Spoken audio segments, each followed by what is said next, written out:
પૂર્વ નાયબ મુખ્યમંત્રી નીતિન પટેલ કોંગ્રેસે તેમના પર વરસ્યા છે અને તેમની બેટરી હવે ડિસ્ચાર્જ થઈ ચૂકી છે અને રાહુલ ગાંધી છે તેમના પર તેમણે ભૂકા બોલાવ્યા છે।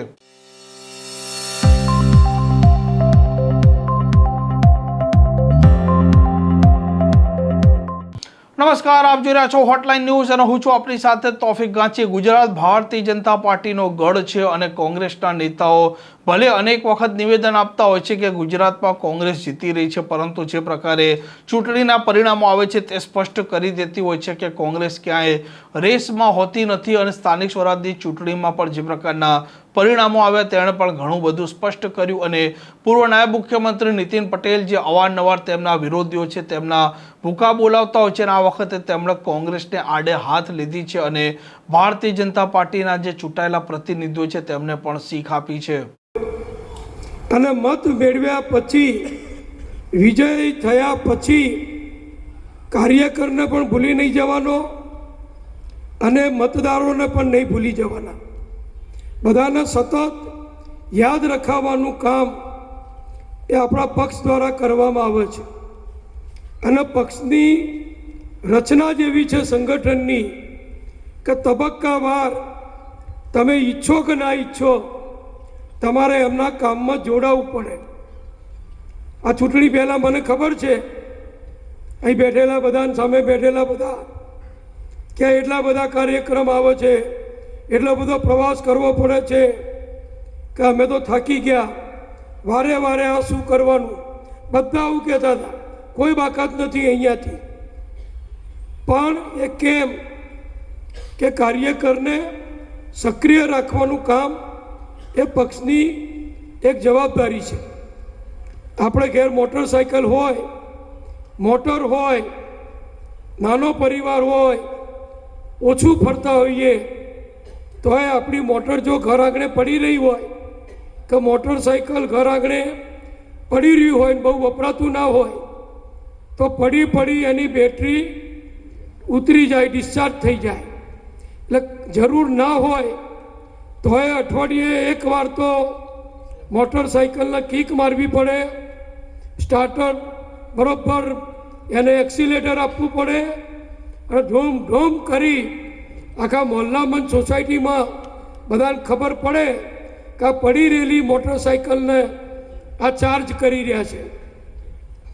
એવી રીતે મોટરનું પણ છે, બધાને મોટર રોજ ના વપરાય।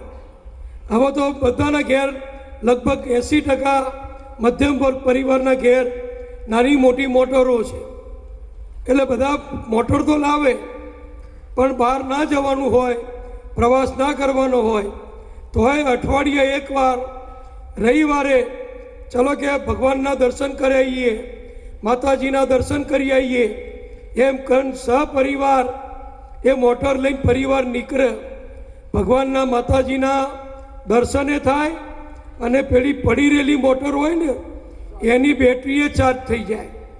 એટલે કાર્યકરોને પણ ચાર્જ રાખવા પડે। ચૂંટણી આવે અને તમને કે મને કોઈ બીને કામ સોંપાય તો આપણી બેટરી કદાચ થોડી ઓછી વપરાઈ હોય તો બરાબર જરૂરિયાતના સમયે એ કામ ના કરે।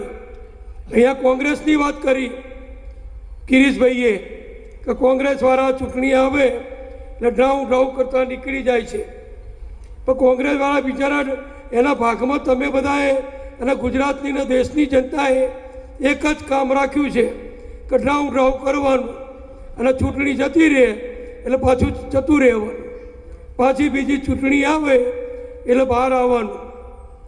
એમની બેટરી ચાર્જ થતી જ નથી, કારણ કે કોંગ્રેસ પોતે ડિસ્ચાર્જ થઈ ગઈ છે।